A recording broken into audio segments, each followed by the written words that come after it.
Assalamualaikum warahmatullahi wabarakatuh. Yang terhormat Bapak Surono SPD selaku Kepala Sekolah SD Negeri Polokarto 1. Yang kami hormati Ibu Painem SPD SD selaku pemateri pada siang hari ini. Dan yang kami hormati Bapak Ibu peserta diseminasi kegiatan pada siang hari ini. Pertama dan utama, marilah kita panjatkan puji dan syukur kehadirat Allah Subhanahu wa Ta'ala karena limpahan rahmat dan karunia-Nya pada siang hari ini kita bisa menghadiri kegiatan diseminasi PMM yang akan diberikan oleh Ibu Painem SPD SD selaku pemateri. Untuk itu, izinkanlah kami membawakan acara pada siang hari ini.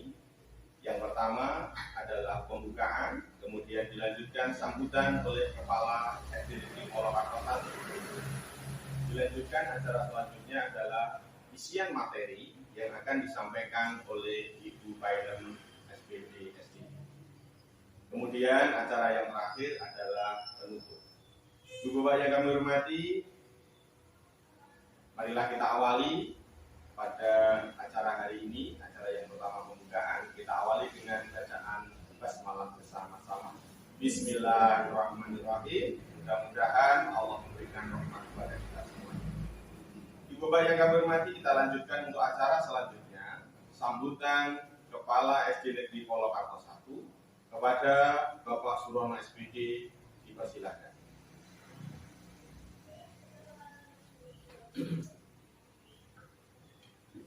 Assalamualaikum warahmatullahi wabarakatuh. Yang kami hormati Ibu Painem selaku guru penggerak di SD Negeri Polokarto 1, juga Bapak Ibu semuanya yang kami hormati. Alhamdulillah pada kesempatan hari ini kita masih diberi kesehatan, diberi kenikmatan, terlebih alhamdulillah pada hari ini Ibu Painem sebagai tugas sebagai guru penggerak akan melakukan diseminasi atau penindasan sebagai tugas dari guru penggerak pada Bapak Ibu guru semuanya. Memang betul sebagai guru penggerak ini harus mempunyai dampak pada guru-guru yang lain. Nanti pasti bertanya, sudah ada imbasnya belum pada guru yang lain? Bapak Ibu semuanya, memang seperti yang sudah saya utarakan, memang kemajuan zaman ini sangat pesat sekali, dan apalagi anak-anak yang kita ajar ini akan memasuki generasi emas 10 tahun, 20 tahun yang akan datang akan berkompetisi di kehidupan masyarakat, dan dapat dibayangkan nanti seperti apa. Untuk itu sebagai guru itu harus mau mengupgrade istilahnya, atau merubah atau membarui diri. Sebab kita kalau tidak berpacu dengan tuntutan zaman akan ditinggal zaman juga. Makanya ini sebagai contoh, sebagai guru penggerak, mudah-mudahan bisa merubah dirinya juga pada teman-teman yang lain, supaya berpikir lebih maju, bergerak untuk selalu belajar dan belajar. Dan ilmu itu sangat berkembang pesat sekarang ini, dan kalau tidak mau belajar akan ditinggalkan oleh zaman. Mudah-mudahan nanti Bapak Ibu semuanya dalam pembahasan hari ini bisa mengandung manfaat bagi Bapak Ibu semuanya, sehingga dalam melaksanakan tugas-tugas sehari-hari sebagai guru di kelasnya masing-masing bisa mencontoh dan bisa merubah dirinya untuk arah yang lebih baik lagi. Saya kira itu saja. Terima kasih Bu Painem sudah berkenan melakukan menularkan ilmunya kepada teman-teman yang lain, dan keputusan lain nanti mohon disimak, dipahami dan dipelajari, diambil manfaat yang bagus, dan bagi yang belum mendaftarkan sebagai guru penggerak nanti ya bisa memulai gambar yang memulai mendaftar. Saya dukung Pak. Yang lain silakan, monggo nanti yang lebih semua juga boleh mendaftar sebagai guru penggerak, bahkan itu sangat dianjurkan. Saya kira cukup dari saya. Assalamualaikum warahmatullahi wabarakatuh. Waalaikumsalam.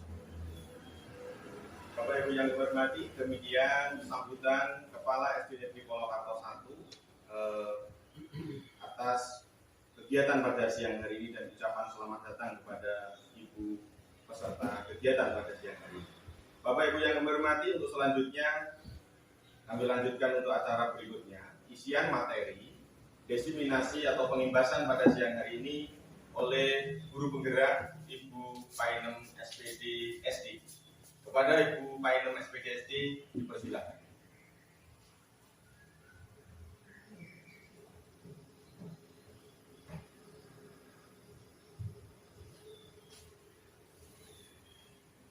Bismillahirrahmanirrahim. Assalamualaikum warahmatullahi wabarakatuh. Waalaikumsalam warahmatullahi wabarakatuh. Salam dan bahagia Bapak Ibu guru yang saya hormati. Terima kasih atas kehadirannya dalam rangka pengimbasan budaya positif yang harus dilaksanakan di lingkungan sekolah. Bapak Kepala Sekolah yang saya hormati dan Bapak Ibu guru yang saya hormati dan saya banggakan.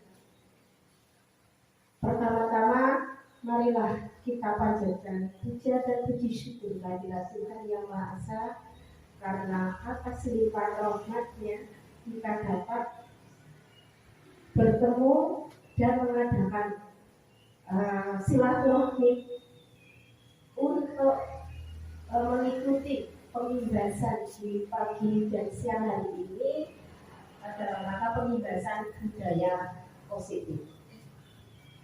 Bapak Ibu yang saya hormati, kenapa hari ini saya harus memberikan pengimbasan budaya positif? Nah, hal ini adalah salah satu tugas dari guru penggerak yang harus mengimplementasikan dan menerapkan budaya positif yang ada di lingkungan sekolah.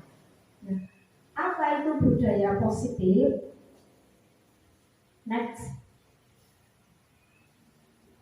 Budaya positif adalah suatu pembiasaan yang bernilai positif. Tentu di dalamnya mengandung sejumlah kegiatan yang mampu menumbuhkan karakter murid.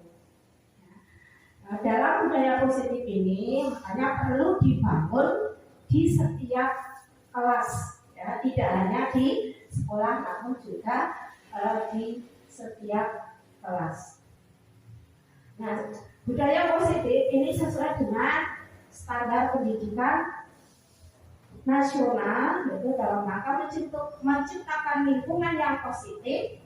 Maka setiap warga sekolah dan pemangku kepentingan perlu saling mendukung, menghayati dan menerapkan nilai-nilai kebajikan yang telah disepakati bersama. Lalu apa tujuannya adanya budaya positif itu?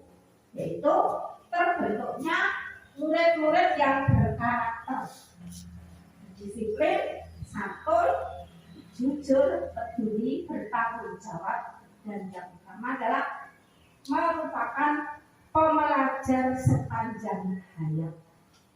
Itu mengenai standar pendidikan nasional. Lalu budaya positif itu meliputi apa saja? Apa yang harus kita pahami dari budaya positif itu?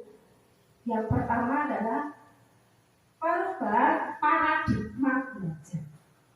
yang di dalamnya juga ada disiplin positif.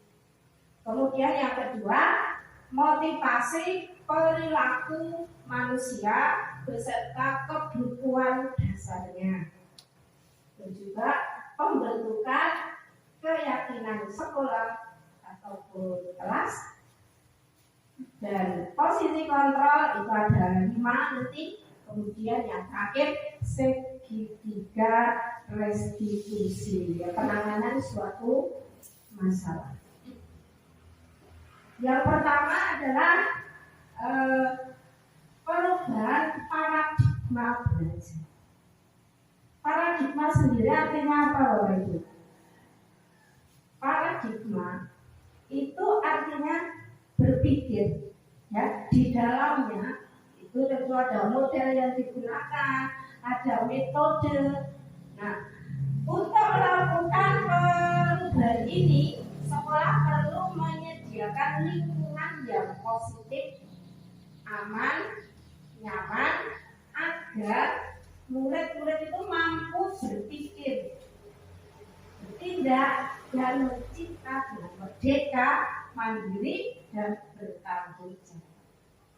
Nah, hasilnya disiplin, ya, itu dikaitkan dengan kontrol. Dalam hal ini adalah kontrol dalam menghadapi murid. Kalau paradigma Bapak sesuai dengan paparan Dr. William Glasser dalam teori kontrol, itu untuk meluruskan beberapa miskonsepsi tentang makna kontrol. Jadi yang pertama, ilusi guru mengontrol murid. Guru mengontrol murid itu kalau paradigma lama itu kan anak guru itu tidak mungkin bisa memaksa muridnya, tapi murid itu harus berbuat sesuai dengan apa yang menjadi pilihannya. Ya. Kemudian kalau ilusi bahwa semua penguatan positif itu efektif dan bermanfaat, itu artinya adalah segala usaha untuk mempengaruhi murid dapat agar mengulangi suatu perilaku tertentu adalah suatu usaha juga untuk mengontrol murid. Kemudian yang ketiga, ilusi bahwa kritik dan membuat orang bersalah dapat menguatkan karakter. Hal ini tentu kalau membuat orang bersalah itu tidak mungkin menguatkan karakter, justru malah membuat tindakan yang negatif sehingga anak itu menjadi leader. Ya. Kemudian yang keempat, ilusi bahwa orang dewasa itu memiliki hak untuk memaksa. Ya. Perilaku memaksa itu tidak efektif dalam paradigma pembelajaran, tidak akan mampu merubah pembelajaran. Itu untuk yang orang dewasa memiliki hak untuk memaksa, itu tidak akan berjalan, tidak akan efektif dalam waktu yang panjang. Nah, bagaimana seseorang bisa merubah dari paradigma stimulus respon pada pendekatan teori kontrol?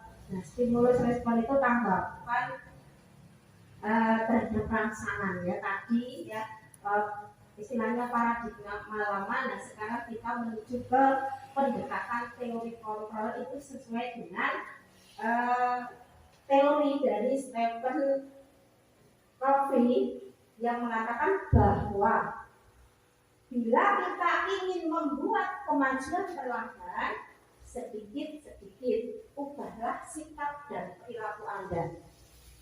Namun, bila kita ingin memperbaiki cara-cara utama kita, maka kita perlu mengubah kerangka acuan kita. Ubahlah bagaimana Anda itu melihat dunia, bagaimana Anda berpikir tentang manusia. Ubahlah paradigma Anda, skema pemahaman dan penjelasan aspek-aspek tertentu tentang realitas. Realitas yang seperti apa? Next. Ya. Nah, ini perubahan paradigma stimulus respon kepada pendekatan teori kontrol. Ini stimulus respon, realitasnya kebutuhan kita sama. Tapi kalau pendekatan teori kontrol itu realitas kita itu berbeda. Kan tidak mungkin antara satu orang dengan yang lain itu kan tidak mungkin memiliki kebutuhan yang sama. Pasti kebutuhan kita berbeda. Kemudian semua orang melihat hal yang sama. Tapi kalau di teori kontrol itu memandang setiap orang memiliki gambaran yang berbeda. Ya, jadi nanti kan penanganannya juga berbeda. Antara kalau di dalam pembelajaran itu anak yang pandai dengan anak yang lambat belajar tentu memiliki kebutuhan yang berbeda. Tidak mungkin kok anak yang pandai dengan anak yang lambat belajar itu kebutuhannya sama, itu tidak mungkin. Ya. Kemudian kita mencoba mengubah orang agar berpandangan sama. Itu namanya pemaksaan. Ya. Tapi kalau di teori kontrol kita berusaha memahami pandangan orang lain. Nah, kalau di stimulus respon itu kita istilahnya mencoba mengubah orang agar berpandangan sama. Berarti itu istilahnya terkesan pemaksaan. Tapi kalau di teori kontrol kita harus bisa memahami pandangan orang lain. Kemudian perilaku buruk dilihat sebagai suatu salah. Nah, tapi kalau di teori kontrol itu semua perilaku itu memiliki tujuan, entah itu perilaku buruk, entah perilaku baik, itu pasti ada tujuannya. Kemudian orang lain bisa mengontrol saya. Apakah Bapak Ibu merasa ada yang mengontrol diri Bapak Ibu? Nah, berarti kan untuk Bapak itu paradigma stimulus respon itu kan tidak berlaku untuk pendekatan teori kontrol. Jadi orang lain itu tidak bisa mengontrol saya. Jadi diri saya sendiri yang mengontrol saya. Kemudian saya bisa mengontrol orang lain. Nah, dalam hal ini kalau seorang guru mungkin bisa mengontrol anak dalam hal-hal tertentu. Tapi kalau mengontrol secara keseluruhan itu juga tidak mungkin, tidak bisa. Ya. Anda tidak bisa mengontrol orang lain. Ya. Kemudian pemaksaan ada pada saat pemaksaan ada pada saat rujukan. Nah, ini kolaborasi dan konsensus menciptakan pilihan-pilihan baru. Kemudian model berpikir menang atau kalah, dan kalau di teori kontrol itu model berpikir itu menang. Next. Nah, sekarang yang berikutnya, budaya positif berikutnya adalah disiplin positif. Kalau paradigma lama disiplin itu kecenderungan kita adalah mengenai aturan yang harus kita jalankan, peraturan sekolah yang harus kita jalankan. Nah, tapi kalau di sini kita akan berusaha untuk mempelajari bagaimana disiplin yang positif itu seperti apa. Ya. Disiplin positif, seseorang yang memiliki disiplin diri berarti mereka bisa bertanggung jawab terhadap apa yang dilakukannya, karena mereka mendasarkan tindakan mereka pada nilai-nilai kebajikan universal. Nilai-nilai kebajikan universal itu seperti apa Bapak Ibu? Contohnya, berikutnya misalnya tanggung jawab, terus apa lagi, integritas dan sebagainya, itu adalah nilai-nilai kebajikan universal. Dengan disiplin diri itu berarti seseorang itu memiliki motivasi dari dalam diri. Ya. Tetapi kalau orang lain, seseorang itu tidak memiliki motivasi dari dalam diri atau internal, berarti butuh pihak lain itu memberikan motivasi. Ya, itu namanya motivasi eksternal. Nah, tujuannya apa? Kita kok harus disiplin positif adalah menanamkan motivasi yang ketiga. Kok motivasi yang ketiga? Berarti ada motivasi 1, 2 ada. Itu nanti di berikutnya ya. Motivasi ketiga pada murid yaitu menjadi orang yang mereka inginkan dan menghargai diri sendiri dengan nilai-nilai yang mereka percaya. Itu adalah tujuan dari disiplin. Ya, tujuan dari disiplin. Nah, ini berikutnya mengenai budaya positif yang berikutnya adalah motivasi perilaku manusia. Tadi sudah tujuan disiplin positif itu yang ketiga, itu menjadikan orang yang mereka inginkan dan menghargai diri sendiri dengan nilai-nilai yang mereka percaya. Nah, motivasi perilaku manusia itu ada 3, yaitu 1, menghindari ketidaknyamanan atau hukuman. Kemudian yang kedua, untuk mendapatkan imbalan atau penghargaan. Kemudian yang ketiga adalah untuk menjadikan orang yang mereka inginkan dan menghargai diri sendiri dengan nilai-nilai yang dipercaya. Ini juga bisa dikatakan restitusi. Berikutnya, nah, apa ya pertanyaan untuk memotivasi saat hukuman? Hukuman dan penghargaan itu sebenarnya beda tipis. Bapak Ibu dalam pembelajaran ketika menemukan anak yang melakukan kesalahan, itu terkadang kita dalam pembelajaran itu memberikan hukuman kepada anak-anak atau bahkan kita memberikan penghargaan. Nah, biasanya pertanyaan-pertanyaan yang untuk memotivasi itu yang kalau yang hukuman itu apa yang akan terjadi apabila saya tidak melakukannya? Apa yang akan terjadi apabila saya tidak melakukannya? Berarti anak yang berpikir seperti itu kan nanti berpikirnya nanti akan mendapatkan hukuman apa nanti yang akan saya terima. Kemudian kalau penghargaan itu pada diri anak itu ada pertanyaan apa yang akan saya dapatkan apabila saya melakukannya. Misalnya kalau dalam pembelajaran nanti yang dapat nilai 100 akan mendapatkan bintang 3 misalnya. Nah, itu kan namanya penghargaan. Nah, itu kalau guru yang mengajarkan itu misalnya kalau saya di kelas 6, kalau itu yang mengajarkan saya rendah. Nanti kalau misalnya saya ada izin, kemudian misalnya Pak Nurman di kelas saya menggantikan, kan tidak mungkin Pak Nurman nanti yang dapat nilai 1 dapat bintang 3. Nah, kan berbeda.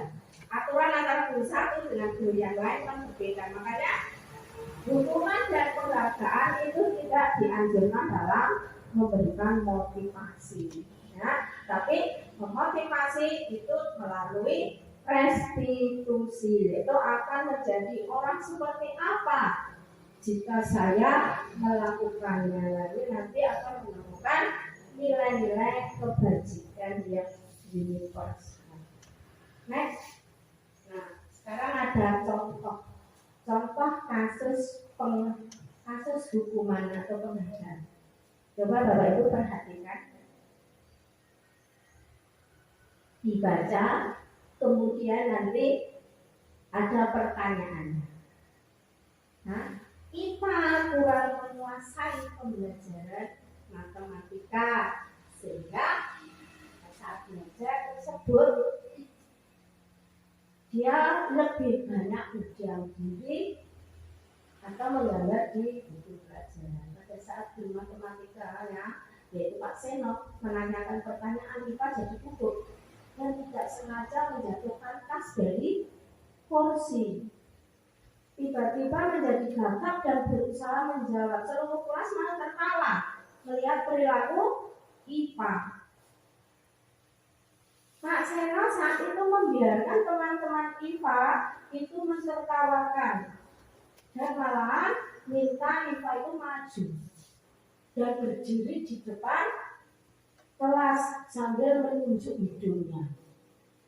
Jadi sudah disuruh maju dan disuruh menunjuk hidungnya. Kelas tentu saja akan menjadi gaduh ya seperti itu ya Bapak Ibu. Nah, anak-anak pun tertawa melihat IPA di kelas memegang hidung. Nah, hal tersebut coba perhatikan pertanyaan. Apakah Anda setuju dengan tindakan Pak Seno?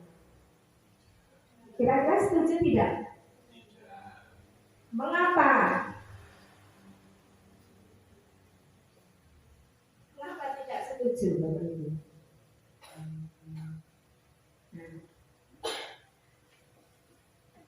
Dalam hal ini, Pak Seno itu melakukan tindakan yang berupa hukuman. Ya. Jadi bersifat itu satu arah. Ya. Jadi tidak ada kesepakatan dulu antara siswa dengan guru. Nanti kalau tidak mengerjakan PR harus bagaimana? Nah, itu kalau sudah ada kesepakatan seperti itu, tidak akan anak-anak pun tidak akan melakukan hal-hal yang melanggar kesepakatan itu karena hukumannya konsekuensinya. Jadi kalau kesepakatan itu hubungannya dengan konsekuensi, itu konsekuensinya akan lebih berat dan menanggung dari konsekuensi bersama itu. Nah, kalau dalam hal ini kan ini tidak ada konsekuensinya. Dari pernyataan ini contoh kasus ini kan tidak ada konsekuensinya, berarti ini bersifat satu arah. Jadi tindakan itu hanya dilakukan oleh guru saja. Jadi tidak ada kesepakatan antara guru dengan siswa. Jadi itu merupakan suatu hukuman.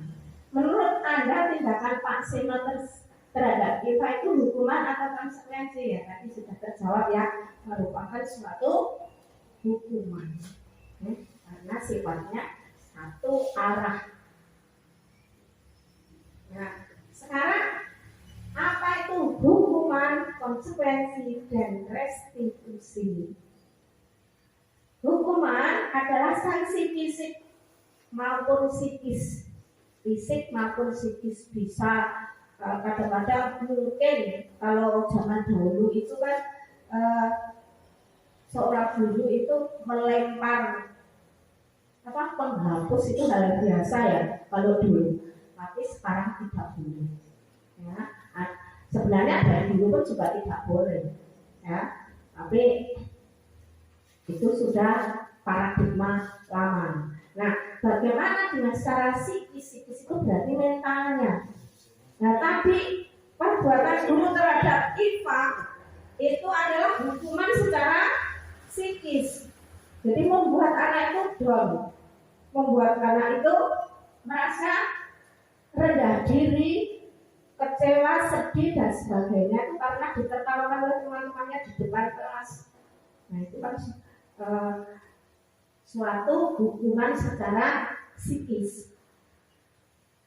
Kemudian bagaimana dengan konsekuensi? Konsekuensi adalah perilaku yang berfokus mengajarkan anak bagaimana bertingkah laku lebih baik untuk kedepannya. Nah, di sini kalau yang namanya konsekuensi itu kan sudah ada kesepakatan sebelumnya, sebelum pembelajaran itu sudah ada kesepakatan antara guru dan siswa. Misalnya contoh begini, kalau di kelas kami itu bagi anak-anak yang membuat gaduh konsekuensinya apa? Nah, seperti itu sudah dan itu sudah berjalan selama ini. Nah, dan ketika membuat gaduh itu anak-anak sudah secara tidak diperintah itu terus membuat tulisan minta maaf itu sampai 1000 kali. Nah, kemudian ada lagi itu yang mengganggu temannya itu harus membersihkan musola sampai bersih. Nah seperti itu. Nah, jadi itu sudah kesepakatan. Jadi anak-anak kalau melanggar itu tanpa diperintah sudah melakukan konsekuensi yang menjadi kesepakatan itu. Nah seperti itu. Jadi guru sudah tidak mengawasi karena sudah ada kesepakatan itu anak-anak yang melakukan pengawasan sendiri. Kemudian yang ketiga adalah restitusi. Apa itu restitusi? Restitusi adalah proses menciptakan kondisi bagi murid untuk memperbaiki kesalahan mereka sehingga mereka bisa kembali pada kelompok mereka dengan karakter yang lebih kuat. Ini menurut teori Gosen. Nah, kemudian fokusnya dalam restitusi itu kan kerugian tidak hanya pada mengurangi kerugian pada korbannya. Biasanya kalau restitusi itu seseorang yang membuat kesalahan itu biasanya mengganti kemudian meminta maaf. Itu kesadaran diri sendiri, bukan kehendak guru, tapi kesadaran dari dirinya sendiri. Ya, dia berusaha menjadi orang yang lebih baik dan melakukan hal baik pada orang lain dengan kebaikan yang ada dalam dirinya. Next. Lalu apa perbedaan hukuman, konsekuensi, dan restitusi? Nah sekarang kalau kita memberikan hukuman kepada anak didik itu berarti merupakan tindakan yang gagal atau identitas gagal. Nah, tetapi kalau kita mendisiplinkan, memberikan kedisiplinan pada anak didik, itu berarti kita memberikan identitas sukses. Nah, hukuman, karena hukuman itu sesuatu yang menyakitkan. Hukuman itu sesuatu yang menyakitkan. Anak akan merasa tersakiti meskipun hukumannya secara psikis itu justru sakitnya malah luar biasa kalau secara psikis ya, karena dia merasa sakit hati, terus sampai sedih dan seterusnya. Itu kan identitas gagal ya mengenai hukuman.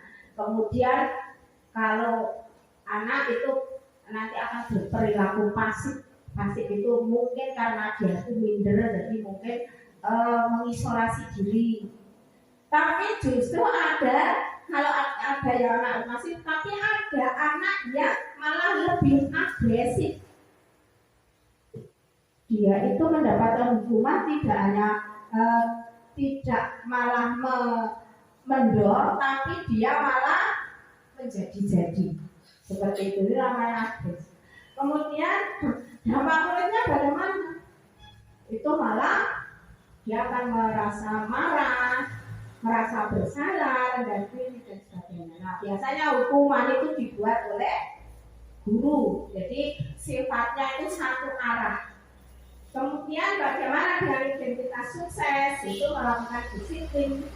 Disiplin itu terdiri dari konsekuensi dan restitusi. Ya, kalau konsekuensi itu sesuatu harus terjadi, misalnya membuat kesalahan. Oh, konsekuensinya apa? Nah, itu sudah dibuat di kesepakatan kelas. Kemudian murid dibuat tidak nyaman. Nah, kehilangan hak, misalnya kan kalau konsekuensi itu misalnya tidak mengerjakan PR, nanti di istirahat pertama tidak boleh istirahat, harus mengerjakan sampai selesai. Nah itu kan berarti kan kehilangan hak untuk beristirahat. Seperti itu. Jadi akibat dari konsekuensi. Kemudian kalau restitusi itu merupakan suatu pilihan, itu dibuat oleh anak-anak sendiri dengan kesadaran sendiri, tetapi guru membantu memecahkan masalahnya. Gitu. Jadi ada perbedaan hukuman, konsekuensi, dan restitusi. Next. Nah berikutnya adalah kebutuhan dasar manusia. Kebutuhan dasar manusia itu ada 5, yaitu bertahan hidup atau survival, kemudian kasih sayang dan rasa aman, rasa diterima, kebebasan, kesenangan, dan penguasaan. Itu menurut teori William Glasser. Next.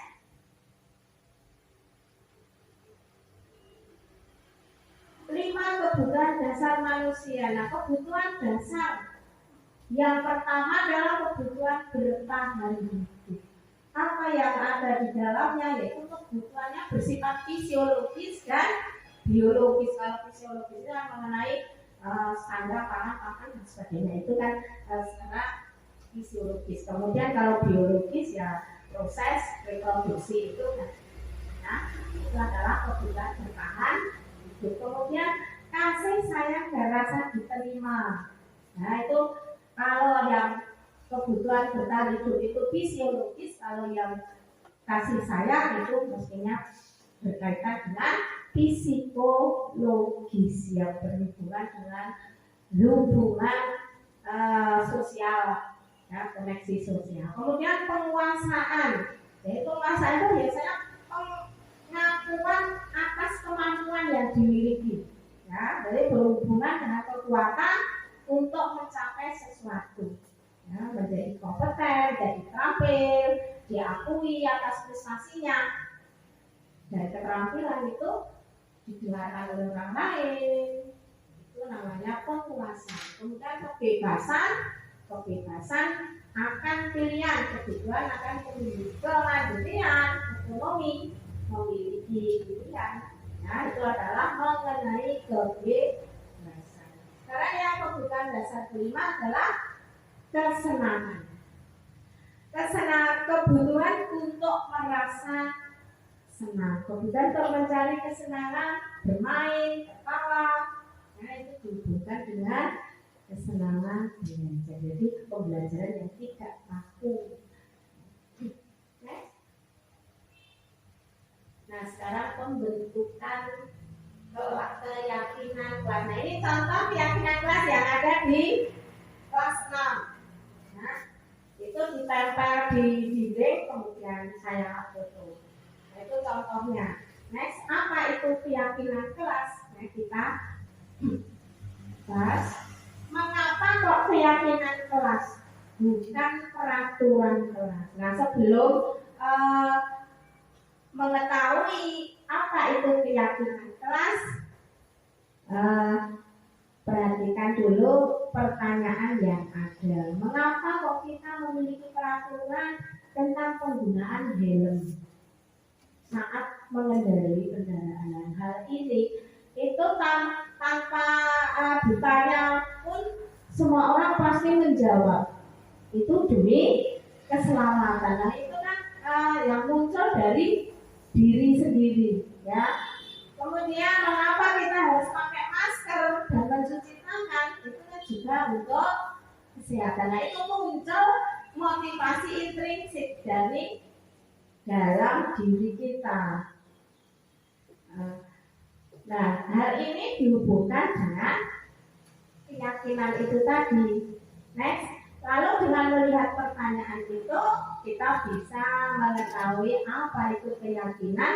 Nah, nilai-nilai keselamatan dan kesehatan inilah yang disebut keyakinan, yaitu nilai-nilai kebajikan universal yang disepakati baik secara tersirat maupun tersurat. Seseorang akan lebih tergerak dan bersemangat untuk menjalankan keyakinannya daripada hanya sekedar mengikuti serangkaian peraturan. Ya, itu mengenai keyakinan kelas. Next. Nah, ini adalah pembentukan, bagaimana pembentukan keyakinan kelas itu, yaitu keyakinan kelas itu bersifat abstrak. Keyakinan kelas berupa pernyataan, misalnya begini Bapak Ibu. Biasanya kalau peraturan itu tertulis dilarang berjalan di dalam kelas seperti itu misalnya, atau dilarang bermain bola di dalam kelas. Nah itu kan peraturan. Tetapi kalau dibuat keyakinan, kata-katanya dibuat yang pernyataan, dibuat dalam bentuk pernyataan, bukan dalam bentuk kalau dilarang seperti itu kan kalimat seru ya itu, kalimat perintah. Nah, dibuat sebuah pernyataan. Ya, berjalanlah misalnya, lebih baik berjalan di lorong-lorong, di lorong-lorong kelas ini maksudnya di samping kelas, ya. Atau lebih baik bermain bola di lapangan. Gitu. Jadi tidak jangan bermain bola di dalam ruang kelas misalnya. Hal itu adalah merupakan peraturan, bukan keyakinan. Kalau tidak keyakinan itu mengandung nilai-nilai, ya, nilai-nilai kebajikan. Next. Nah, bagaimana pembentukan keyakinan kelas itu? Yaitu mempersilahkan warga sekolah atau murid-murid untuk bercurah pendapat. Jadi ketika sebelum pembelajaran itu kita mengadakan musyawarah dulu dengan anak-anak itu untuk membentuk keyakinan kelas, kemudian mencatat. Nah, dengan mencatat itu anak-anak mengusulkan apa yang akan ditulis. Bisa ditulis di papan tulis atau bisa ditulis di kertas kecil, kemudian nanti ditempelkan. Kemudian menyusun keyakinan kelas sesuai prosedur, mengganti kalimat-kalimat yang negatif menjadi positif. Seperti negatif, jangan berlari di kelas atau koridor. Nah, itu kalau positifnya berjalanlah di kelas atau koridor. Gitu ya. Kemudian yang berikutnya adalah posisi kontrol. Ya. Dalam posisi kontrol itu ada 5 posisi kontrol yang diterapkan seorang guru atau orang tua. Yang pertama adalah penghukum, pembuat merasa bersalah, sebagai teman, sebagai pemantau maupun sebagai manajer. Kalau sebagai penghukum itu biasanya penghukum itu bisa menggunakan hukuman fisik maupun verbal, ya, seperti tadi sudah. Kemudian pembuat merasa bersalah, nah ini biasanya kata-katanya lembut, sehingga membuat orang yang merasa bersalah itu semakin merasa bersalah. Kemudian menganggap sebagai teman itu bisa posisi ini bisa negatif, bisa positif. Kalau positifnya itu bisa merangkul anak untuk menjadi berteman. Tapi kalau negatifnya itu jika nanti kita tidak bisa membantu anak, itu anak akan sangat merasa kecewa. Kemudian kalau pemantau itu sebagai pengawas. Dan nanti hubungannya dengan peraturan atau dengan konsekuensinya. Kemudian posisi yang dianjurkan adalah posisi manajer. Posisi di mana guru berbuat sesuatu bersama murid, mempersilahkan murid mempertanggungjawabkan atas perilakunya. Itu adalah manajer. Next. Nah, ini contoh-contoh peragaan pada perkataan dan perkataan dalam posisi kontrol. Yang pertama penghukum. Ini biasanya menghukumi matanya melompat. Nah, namanya orang marah ya, matanya melompat bernada tinggi. Paturan saya untuk awas. Kemudian kalau pembuat merasa bersalah itu melas sedih. Jadi itu sangat kecewa sekali dengan kami. Orang yang diajak bicara itu akan semakin merasa bersalah. Kemudian teman, sebagai teman itu dengan nada yang ramah dan akrab. Ya sudah, hari ini tidak apa-apa, nanti ibu bantu bereskan, ya. Kemudian sebagai pemantau itu tentu yang namanya pemantau, pengawas itu nadanya suara datar dan tegas. Apa konsekuensinya? Kemudian kalau manajer suaranya tulus, ya. Apa rencana kamu untuk memperbaiki hal ini? Next. Nah ini Posisi kontrol mana menurut Anda yang sering mengucapkan ini? Saya kecewa sekali dengan kamu. Ini biasanya siapa yang mengatakan? Sebagai teman, sebagai pendukung, pembuat merasa bersalah, atau sebagai manajer? Saya kecewa sekali dengan kamu. Pembuat merasa bersalah dengan kamu tidak pernah benar melakukannya. Hukum ya, ayolah lakukan demi saya ya. Berarti apa itu? Sebagai apa ya? Sebagai teman ya, ayolah lakukan demi saya ya. Apakah kamu mendapatkan stiker bintang hari ini? Apakah kamu mau mendapatkan stiker bintang hari ini? Kira-kira itu mantu pembuat merasa bersalah. Ya, kira-kira pemantau ya.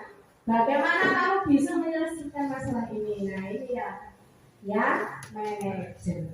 Itu ya. Next.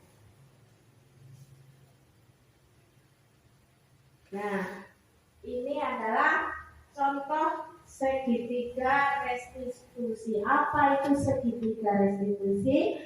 Sebelum Bapak Ibu mengetahui apa itu segitiga restitusi, lebih baik Ibu menyaksikan dulu kasus ini. Nanti yang kita putar kasus 1 saja ya, kasus 2 nanti kita lewatkan. Dan ada kasus yaitu pada saat jam istirahat anak-anak selalu menyempatkan waktunya untuk jajan di kantin maupun di koperasi. Nanti tiba-tiba jika lapor pada guru katanya si desa itu mengambil dengan paksa uang dari upah. Nah kemudian guru memanggil keduanya untuk mengklarifikasi. Ini adalah contoh videonya. Nah, perhatikan video bagaimana pendekatan diskusi. Silakan duduk. Apa yang terjadi pada kalian? Kok ibu mendengar laporan ada yang terkait? Kita menjawab tentang kok bisa? Kenapa memang kamu bisa? Kalau saya belajar kalau orang kita habis berbuat saya masih, saya yang belajar kalau gimana juga. Nah kalau itu dengan mengucapkan sesuatu yang tadi berikannya bisa minta uang untuk membeli aksesoris serta sudah dari membeli barang itu. Nah sekarang saya juga pengen kalau uang pun saya berikan kalau saya berikan nah itu kita tidak jangan cerita saya masih banyak pengguna tapi saya sudah itu bukan cerita siapa yang salah. Tetapi itu mencari penyelesaian sama-sama. Kita sama-sama berbeda yang bisa kita lakukan untuk menyelesaikan masalah ini.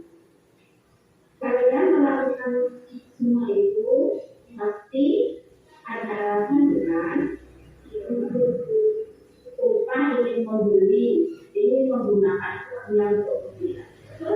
Sedangkan desa kehabisan uang, kemudian ingin tinggal sama rumah kali, upah tidak mengizinkan, itu bukan desa. Kemudian kamu sering melakukan ini ya. Kamu tahu tidak?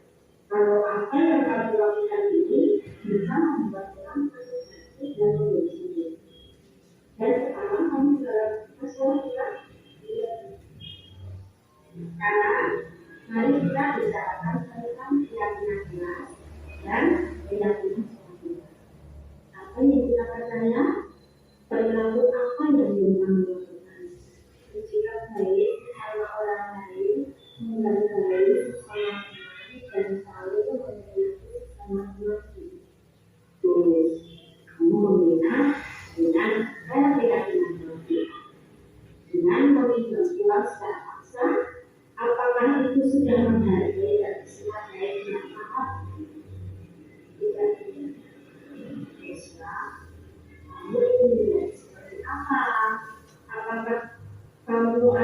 selalu seperti itu terus. Jika otomatis tidak uang teman dengan pasang, tidak dulu saya ingin menjadi orang yang baik dan bisa sebagai teman. Baik. Sekarang apa yang bisa kamu lakukan? Saya akan melakukan mereka dan terjadi untuk kita polarisasi. Itu sifat yang bertanggung jawab. Tapi sekiranya nanti kamu mengulangi lagi perbuatan yang sama, bagaimana? Saya bersedia menerima sanksi yang itu kita. Nah, lalu bagaimana dengan kamu lupa? Dia sudah membalaskan bisa dan selesai dengannya. Nah, silakan kalian untuk bermaaf-maafan.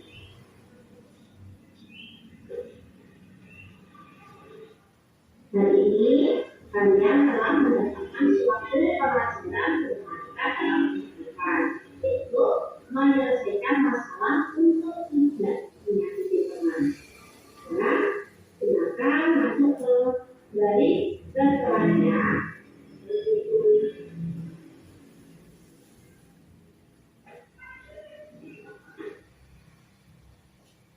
Untuk yang video 2 tidak usah diputar ya, sama intinya sama, itu kasus menyubek kertas ulangan teman. Nah, itu dari video yang telah Bapak Ibu saksikan, kita tahu bagaimana penyelesaian dari suatu kasus ya. Itu namanya segitiga restitusi. Restitusi adalah proses menciptakan kondisi bagi murid untuk memperbaiki kesalahan mereka sehingga mereka bisa kembali pada kelompok mereka dengan karakter yang lebih kuat. Ini adalah menurut dosen ya. Jadi restitusi itu bukan untuk menebus kesalahan, tapi untuk belajar dari kesalahan dan memperbaiki hubungan untuk menguatkannya, gitu ya. Next. Nah, lalu apa langkah-langkah segitiga restitusi? Itu yang pertama, menstabilkan identitas. Itu tujuannya untuk mengubah identitas anak dari orang gagal karena melakukan kesalahan menjadi orang yang sukses. Ya. Kemudian validasi tindakan yang salah. Ya, restitusi tidak menyarankan guru untuk bicara ke murid bahwa melanggar aturan itu sikap yang baik.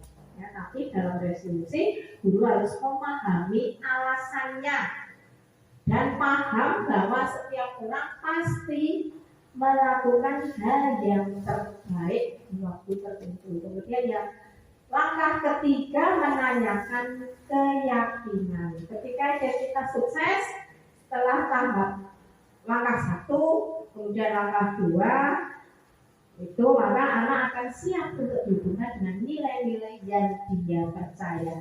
Dan untuk langkah-langkah segitiga restitusi itu tidak bisa dibolak-balik, harus urut. Next.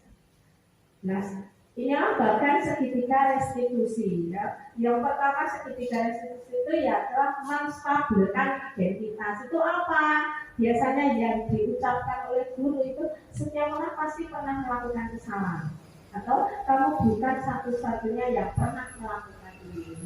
Kemudian validasi tindakan itu biasanya guru akan mengucapkan kata kamu tentu punya alasan mengapa melakukan itu, dan adakah cara yang lebih efektif untuk mendapatkan apa yang kamu butuhkan. Sedangkan untuk yang menanyakan keyakinan itu biasanya keyakinan keras apa yang telah kamu sepakati, kamu ingin menjadi orang seperti apa, itu adalah ucapan guru ketika menangani menggunakan segitiga restitusi. Next. Nah, ini Bapak Ibu sudah mau berakhir bahwa tadi hukuman dan penghargaan itu bersifat sementara. Ya, sedangkan restitusi itu mendorong motivasi intrinsik yang melekat dan mengakar dalam diri seseorang dan kesadaran akan nilai kebaikan tumbuh dalam dirinya serta penghargaan untuk dirinya. Nah, itu tadi pada saat melakukan restitusi tidak semua sisi restitusi perlu dilakukan semua, namun baiknya ya dilakukan semua. Tapi yang terpenting penerapannya tidak bisa dibolak-balik, harus urut, nah, sesuai langkahnya. Ya. Jadi dengan budaya positif itu, lingkungan yang positif, aman dan nyaman, maka akan tercipta budaya positif di lingkungan kita, lingkungan sekolah kita. Demikian Bapak Ibu yang bisa saya sampaikan mengenai budaya positif.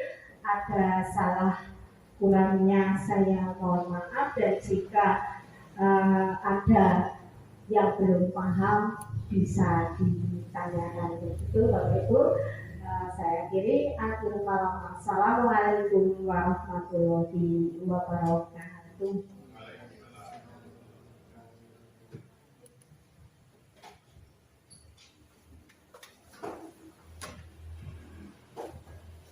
Bapak Ibu yang berarti demikian pengimbasan dari guru penggerak Ibu Paitem SPD SD yang telah menyampaikan materinya pada siang hari ini. Sekali lagi mohon maaf, beri aplaus dulu untuk Ibu Paitem SPD SD.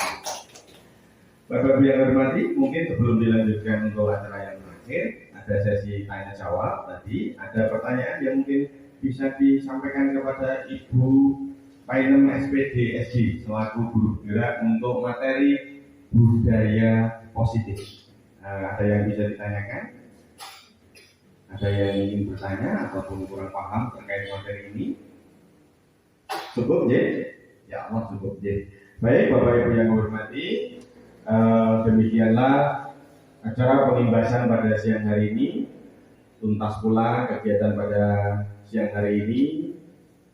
Acara demi acara sudah tersampaikan dengan baik, dan mudah-mudahan pengimbasan pada siang hari ini memberikan manfaat kepada kita semuanya, memberikan inspirasi kepada kita semuanya, dan tentunya kita semuanya bisa bergerak untuk lebih mengaplikasikan budaya positif di diri kita maupun di sekolah kita masing-masing. Ibu Bapak yang kami hormati, kami lanjutkan untuk acara selanjutnya adalah penutup.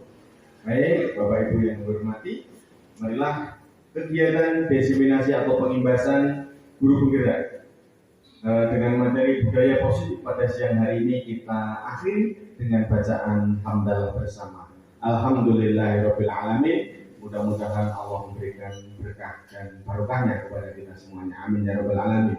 Ibu Bapak yang kami hormati, kami yang menghantarkan acara pada siang hari ini tentunya banyak kesalahan, banyak kekhilafan, kami mohon maaf yang sebesar-besarnya. Mari kita akhiri dengan kalimat salam akhirul kalam. Assalamualaikum warahmatullahi wabarakatuh.